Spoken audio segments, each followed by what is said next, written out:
Doctor कीर्ती मिरचे कामोने, संचालक व वरिष्ठ आयुर्वेदिक सल्लागार माधवबाग धरमपेठ नागपूर या आपले मनोगत व्यक्त करतील अशी मी त्यांना विनंती करते. हेल्थ विषयी ते आपले व्याख्यान करतील. नमस्कार. सर्वप्रथम मी विभूतीचंद्र गजभिये सरांचं खूप खूप अभिनंदन करते. आणि जोपर्यंत पीपीटी लागते तोपर्यंत मी एक मनोगत व्यक्त करते, कारण इथे आता मी मंचावर बसल्यापासनं जे सगळ्यांचे मनोगत ऐकले ना मी, त्याच्यामध्ये मला अजून एक गोष्ट लक्षात आली की जसं सर म्हणाले अशोकभाऊ सरस्वतीजी की मॅडम दोन्ही मॅडमला ओळखत नाही, पण सर मी सावनेरचीच आहे, सालई सावनेर. तर त्याच्यामुळे तो एक दुवा अजून आहे आपला इथे उपस्थित आहे. तर एक गोष्ट अजून लक्षात आली की सरस्वती सरांचं जे भाषण होतं म्हणा किंवा काही शब्द होते त्याच्यामध्ये ते म्हणाले की जेव्हा बाबासाहेबांना आपण ऐकतो किंवा बाबासाहेब म्हणजे काय असं जेव्हा लक्षात येतं, तर त्यांनी 2-3 शब्द सांगितले. मी माझ्याकडून 3 शब्द त्याच्यात ऍड करू इच्छिते. एक म्हणजे सगळ्यात पहिले जी आमच्यासाठी फार महत्वाची आहे लेडीजसाठी, ती म्हणजे समानता. बाबासाहेब म्हणजे समानता, बाबासाहेब म्हणजे न्याय आणि बाबासाहेब म्हणजे संघटना आणि संघर्ष, हे मला वाटतं. आणि हे प्रत्येक ठिकाणी आपल्याला आपल्या आयुष्यामध्ये प्रत्येक ठिकाणी तुम्हाला ना या चार गोष्टींची गरज पडते म्हणा, किंवा तुमच्यामध्येही असणं गरजेची आहे. त्याच्यामुळे सरस्वती सरांचे नाही का अनुभव मला फार चांगला वाटला. धन्यवाद सर, मी पहिल्यांदाच त्यांना ऐकलं. दुसरं असं रवी दलाल सरांचं जे मी आता म्हणजे विभूती सरांनी मला त्यांच्यासोबत स्टेज शेअर करायला दिलं, त्याच्याबद्दल फार फार धन्यवाद. शंकरपट त्यांचं जे कादंबरी आली 2025 फेब्रुवारीमध्ये, ती मी काही अंशी वाचली आहे, पूर्ण नाही आले सर. तर हा एक अनुभव आहे. आणि राहिले आपले सत्कार मूर्ती यांच्याबद्दल ना मी म्हणजे एक वेगळ्याच ऍस्पेक्ट मध्ये आज आलेली की सरांच्या पुस्तकाचं विमोचन आहे, प्रकाशन आहे. दुसरं की सरांना एक मोठा प्रेस्टिजियस अवॉर्ड मिळालेला आहे, तर त्याच्याबद्दल आपण सरांना अभिवादन करणार. आणि मी एक हेल्थ टॉकवर बोलणार, जे मी नेहमी काम करते. पण इथे आल्यावर मला समजलं की या माणसाचा ना वेगवेगळे पैलू आहेत, एक एक पैलू उलगडला गेला आणि आम्हाला नव्यानेच नाही का गजभिये सर समजले. तर त्याच्यामुळे मी कार्यक्रमाला बोलवलं, त्याच्याबद्दल खूप खूप धन्यवाद सर. आता जर प्रसंग आपण ऐकायचे झाले ना तर 2च प्रसंग मला आठवतात सरांचे. एक म्हणजे त्यांनी आम्हाला म्हटलं होतं की माधवबागच्या बॅगवर ना माझा फोटो टाका ब्रँड अँबॅसिडर म्हणून. तर आम्ही ते नाही का लक्षात घेतलंय. दुसरी गोष्ट म्हणजे दोघे म्हणजे सपत्नीक सर आणि मॅडमचं एक आहे की काही असो चेहऱ्यावर ना असे ना चिंतेचे भाव कधीच दिसत नाही. म्हणजे मला क्लिनिकमध्ये बरेच पेशंट म्हणतात की तुम्ही कशा हसऱ्या राहता, तर मी एक डायलॉग मी त्यांना मारते प्रत्येक वेळेस की माझ्यासमोर दुःखी लोक येतात तर मला थोडंसं नाही का सुखी दिसणं गरजेचं की हास्यास्पद दिसणं गरजेचं आहे. तसं या दोघांना पण म्हणजे डॉक्टरांना पण कधी कधी गुड एनर्जीची गरज पडते ना, तर हे दोघं आले ना तर आमचं वातावरण वेगळं असतं. त्याच्यामुळे हे 2 अनुभव मला शेअर करायचे होते. आता राहिला भाग याच्याबद्दल हेल्थ टॉक बद्दल बोलण्याचा. मला आता माहिती आहे सगळ्यांना भूक लागली असेल, पण काय आहे की जर आपण स्वस्थ असू ना तर आपल्याला नाही का पथ्य करायची गरज नाही पडत. त्याच्यामुळे थोडंसं नाही का हेल्थ टॉक बद्दल बोलूया, माझं ऐकून घ्या. एक गोष्ट याच्यामध्ये फार महत्वाची लक्षात आली मला की हे सगळे जे आहे स्टेजवर जे मान्यवर आहेत ते मान्यवर सामाजिक कार्यामध्ये काम करत आहे. म्हणजे लोकांची मदत म्हणा, लोकांना मार्ग दाखवणे म्हणा. तसंच एक छोटा प्रकार मी करते की लोकांना आपल्या स्वास्थ्याबद्दल अवेअर करायसाठी. तर त्याबद्दलच आपण बोलूया. आता सुरुवात करते, प्रास्ताविक प्रॉपर सुरुवात करते. माननीय अध्यक्ष महोदय, प्रमुख पाहुणे, उपस्थित मान्यवर आणि माझ्या प्रिय भगिनी बंधूंनो, सर्वप्रथम सन्माननीय सोहळ्यामध्ये मला बोलवल्याबद्दल मी खूप त्यांचा आभार मानते. आणि हा जो सोहळा आहे ना, हा काही फक्त एक सन्मान सोहळा नाही आहे, हा एक जागरूकता तयार करणारा आहे आणि एका माणसाच्या चांगल्या कामाची पोचपावती देण्याचा एक प्रसंग आहे असं मला वाटतं. दुसरं असं की आता मी माझ्या मुद्द्यावर येणार की याच्या धकाधकीच्या जीवनामध्ये जे काही जीवनशैलीजन्य विकार आपल्याला होतात, आता त्याचे 3-4 प्रमुख कारण आहे. एक आहे खानपान आपलं, दुसरी अपुरी झोप आहे, स्ट्रेस आहे आणि सगळ्यात महत्वाचं म्हणजे व्यायामाचा अभाव. तर त्याच्यामुळे कोणते रोग होतात? मधुमेह, हृदयरोग, स्थूलता किंवा उच्च रक्तदाब म्हणजे बीपी. आता हा आजार झाल्यानंतर आपल्याला उपचार करण्यापेक्षा उपचार होऊच नाही हे जर आपण केलं ना तर आपल्याला बराच फायदा होऊ शकतो. जसं आम्ही आयुर्वेदामध्ये नेहमी एक श्लोक वापरतो, स्वस्थस्थ स्वास्थ्य रक्षणम आतुरस्य विकार प्रशमनच, म्हणजे निरोगी व्यक्तीचं आरोग्य टिकवणं आणि आजारी व्यक्तीला रोगापासून दूर करणं हे सगळ्यात महत्वाचं कार्य आहे. तर आपल्या दैनंदिन जीवनामध्ये जर मी नाही का आता इथे सगळ्यांना उपस्थितांना विचारलं की किती जण रोज 30 मिनिटं तरी व्यायाम करतात, हात उभे करू शकता तुम्ही? आहे 50% तरी आहे. देन कोणाला असं वाटतं की माझी झोप पूर्ण होते 8 तासाची? कोणाला असं वाटतं की मला स्ट्रेस नाहीये? तर या सगळ्या गोष्टी फार गरजेच्या आहे. आणि अजून एक महत्वाची गोष्ट म्हणजे की जेव्हा आपण बघतो ना की आरोग्यासंदर्भात, तर प्रत्येक वेळेस ना शरीराच्या आरोग्याबद्दल आपण बोलतो, मनाच्या आरोग्याबद्दल फार कमी बोललं जातं. त्याच्यामुळे मनाचं आरोग्य आणि शरीराचं आरोग्य हे दोन्ही महत्वाचे आहे. आता आपण जरा येऊया की लाईफस्टाईल डिसऑर्डरमध्ये. लाईफस्टाईल डिसऑर्डर म्हणजे काय? जीवनशैलीजन्य विकार. आता तुमच्या जीवनशैलीमध्ये जर काही फरक पडला, म्हणजे काय म्हणतात त्याला की अपुरी झोप झाली किंवा स्ट्रेस असेल किंवा वेळेवर खानपान नसेल, तर आपल्याला बीपी, शुगर असे विकार होतात. आता त्याच्यामध्ये त्याची सुरुवात कुठनं होते? कारण आता सगळ्यांना एकाच गोष्टीची भीती आहे सध्याच्या काळामध्ये, म्हणजे माणूस ना काहीतरी काम करत असतो, डान्स करत असतो, काहीतरी बोलत असतो आणि सडनली कोलॅप्स होतं आणि लोक म्हणतात की नाही का एक्सपायर झाला किंवा हॉस्पिटलाइज झालेला. तर हा सगळ्यांच्या मनामध्ये एक भीती बसलेली आहे. म्हणजे आमच्याकडे जेव्हा नाही का पेशंट येतात ना, त्यांच्या आजूबाजूमध्ये कोणाला तरी असं काहीतरी झालेलं असतं की कोलॅप्स झाला आणि ऍडमिट झाला आणि ते सगळे घाबरून आपलं नाही हार्ट चेक करून घेऊया या दृष्टीने येतात. आणि सगळ्यात महत्वाचं हृदयच आहे, कारण हृदयाकडे सगळ्या शरीराचा रक्तपुरवठा आहे. गोडाऊन ऑफ द ब्लड आपण म्हणू शकतो हे हृदयाकडे आहे. आणि हृदय जेवढं मजबूत असेल ना तेवढं तुम्ही नाही का इम्युनिटी तुमची चांगली राहते किंवा तेवढं तुमची रोगप्रतिकारक क्षमता चांगली राहते असं आपण म्हणू शकतो. स्लाइड चेंज करायचे. ओके. आपल्या गाणे आणि हे सगळं आहे, बट याची पॅथोफिजिओलॉजी पण तेवढीच महत्वाची आहे, कारण हृदयाकडे सगळ्या रक्ताचा पुरवठा असतो. त्याच्यामुळे हृदयाची काळजी घेणं गरजेची आहे. आता हृदयानंतर आपण येऊया ते भीती, म्हणजे एखाद्या गोष्टीमुळे आपल्याला किती मृत्यूचा धोका आहे हे आपण बघतो आणि त्याच्यानुसार आपण ठरवतो की आपल्याला त्याच्यावर काही करायचं आहे किंवा नाही.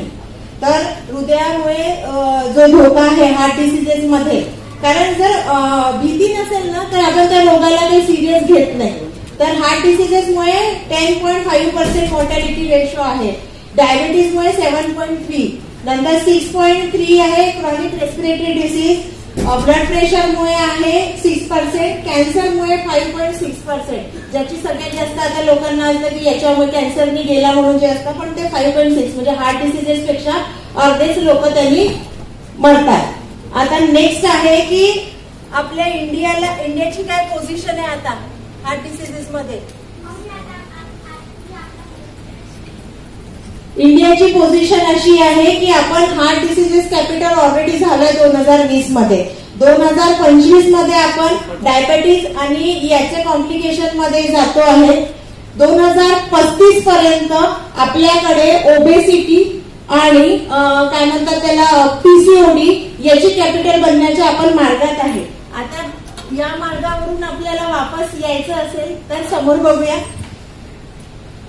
काय कारण असतात लाईफस्टाईल डिसिजेसचे. जे मी 4 सांगितले ना त्याच्यापैकी बरेच जण ते फॉलो करतात, तरी सुद्धा लोकांना रोग होतात. तर मेन मुद्दा आहे की एज एक फॅक्टर असतो, अल्कोहोल एक फॅक्टर असतो, ओबेसिटी, स्ट्रेस, लाईफस्टाईल आपली जी रात्री जागरण करणे, सकाळी उशिरापर्यंत झोपणे, व्यायामाचा अभाव, इनॅक्टिव्हिटी, नंतर आहे बॅड डाएट म्हणजे काही कुठलंही कसंही आपण खाऊन घेतो किंवा बाहेरच्या नाश्त्याचा प्रकार आपण जास्त खातो, हा सगळा प्रकार याच्यामध्ये आहे. आता सगळ्यात महत्वाचं जेव्हा हार्ट डिसीजची गोष्ट येते ना तेव्हा आपण ब्लॉकेजेसवर येतो. कारण एकच गोष्ट आहे की अटॅक येणार म्हणजे तो ब्लॉकेजेसनीच येणार. पण अटॅक हा ना रक्तवाहिन्यांमध्ये क्लॉट तयार झाल्यामुळे येतो. कारण ब्लॉकेजेस जेव्हा तयार होतात आपल्या शरीरामध्ये तेव्हा तिथे जो एका मार्ग असतो तो मार्ग छोटा होऊन जातो. मार्ग छोटा झाला की तिथे काही अडकलं, रक्ताचा क्लॉट वगैरे, तर आपल्याला नाही का अटॅक येण्याचे चान्सेस असतात. आता अटॅक येण्याला कारण काय आहे तर सगळ्यात महत्वाचं कारण म्हणजे आपलं की आपला जो इंटेक आहे ना तो युटिलाइजच होत नाही. आता आपल्यापैकी बऱ्याच जणांना असं असतं की जेवण असतं आपलं पण दिवसभर बसायचं काम असतं, तर एक्सरसाइज काहीच करत नाही. आपण एक्सरसाइज नाही केली तर काय होणार, जो इंटेक आहे तो नाही का शरीरामध्ये स्टोअर होत जातो आणि बॉडीची एक सवय असते, मला ही एनर्जी कधीतरी मी उपाशी राहील आणि मला ती युटिलाइज करायची आहे असं म्हणून नाही का ती एनर्जी स्टोअर केल्या जाते. आणि त्याच्यामुळे नाही का हा जो पॉइंट आहे ती एनर्जी जितकी आपल्याला गरजेची आहे तितकी आपण त्याच्यापेक्षा जास्त आपण स्टोअर करतो. म्हणजे एनर्जी इन आहे, एनर्जी आउट होतच नाही आहे. नंतर ह्या आर्टरीच्या आतमध्ये असा पॉइंट दिसतो आपल्याला, जसं हे नॉर्मल ब्लड वेसल आहे आपली आणि ही जी आहे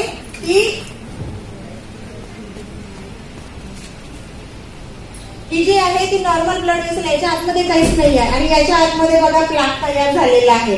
हे जे आहे ना ते एक्स्ट्राचं फॅट, एक्स्ट्राचं ऑइल, एक्स्ट्राचं बाहेर झाल्यामुळे जे होतं तयार शरीरामध्ये ते आहे.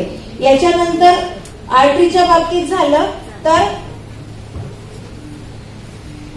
आपल्या रक्तवाहिन्यांची, तर ही रक्तवाहिनी आहे आणि या रक्तवाहिनीमध्ये इथे एवढा ब्लॉकेजेस आहे जो आपल्या लाईफस्टाईलमुळे बनलाय आणि एवढ्याच भागातून रक्त जाणं येणं करतात. आता तिथे जर रक्ताचा क्लॉट आला आपल्या शरीरामध्ये तर आपल्याला अटॅक येण्याची शक्यता राहते.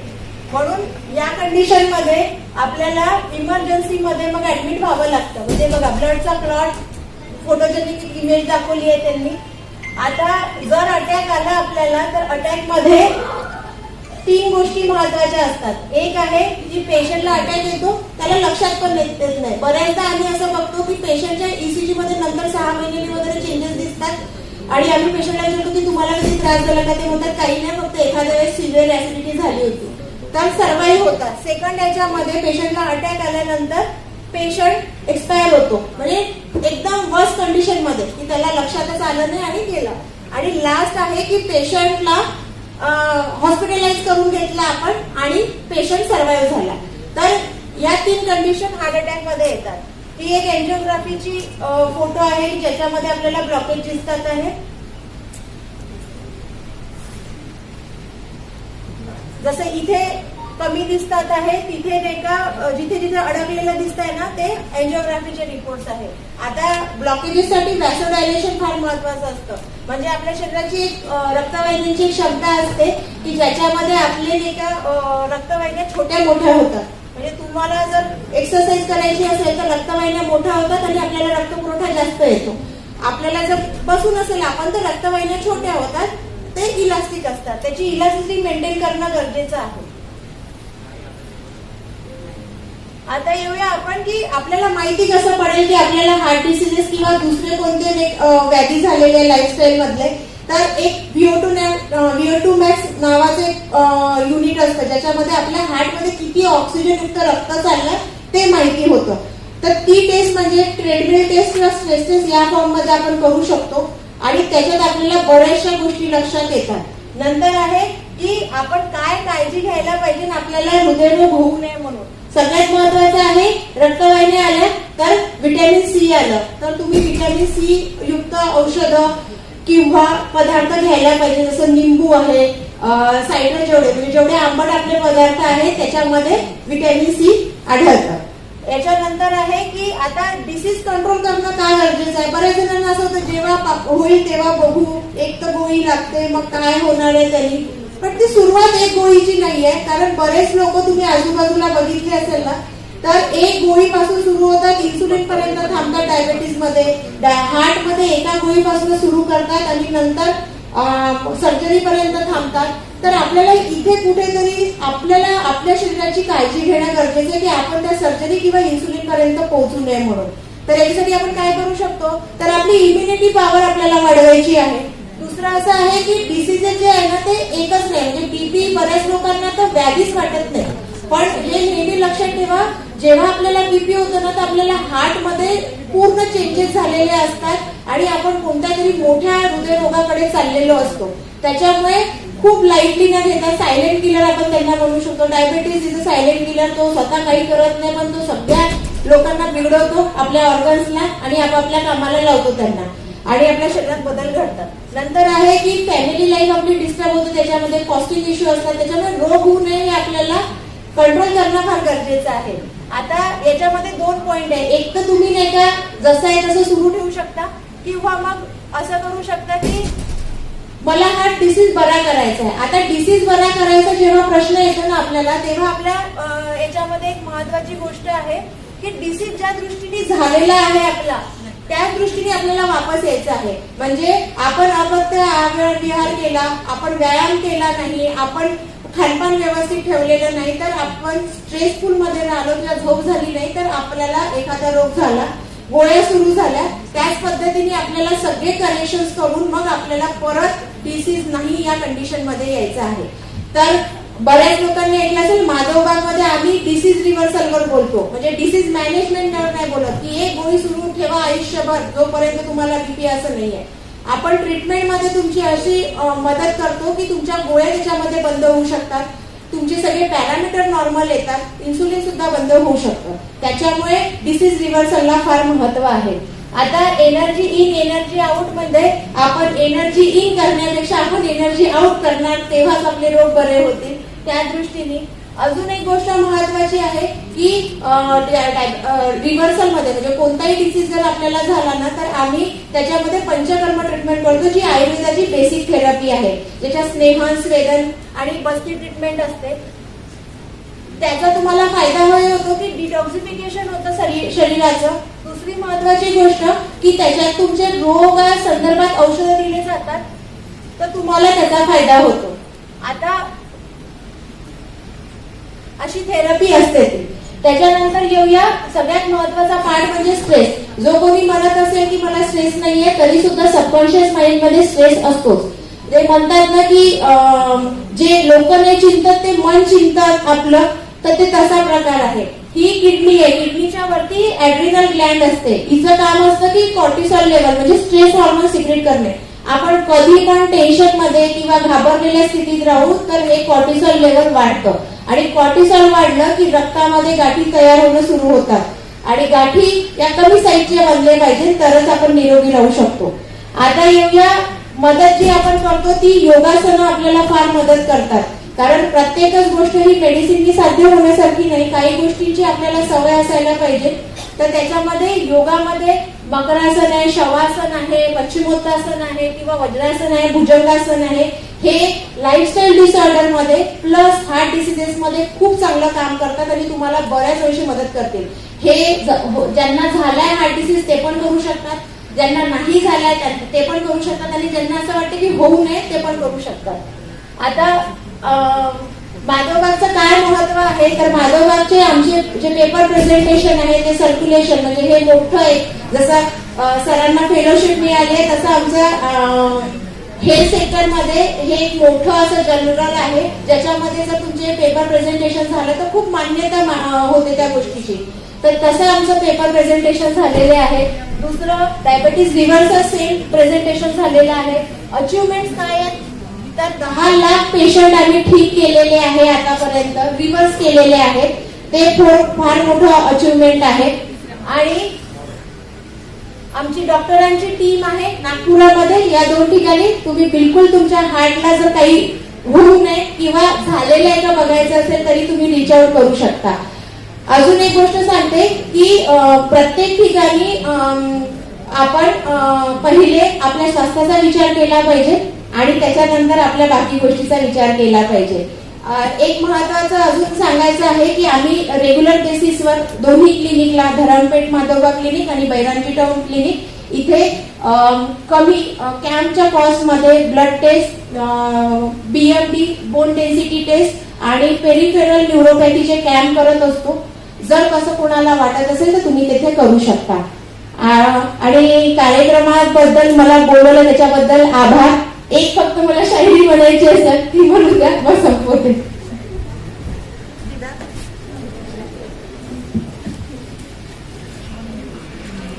ये संदेश हर दिल में घर कर डाला. स्वस्थ रहे, सुरक्षित रहे, यही दुआ है हमारी. तंदुरुस्त जीवन के साथ हो हर सुबह आपकी और हमारी. धन्यवाद.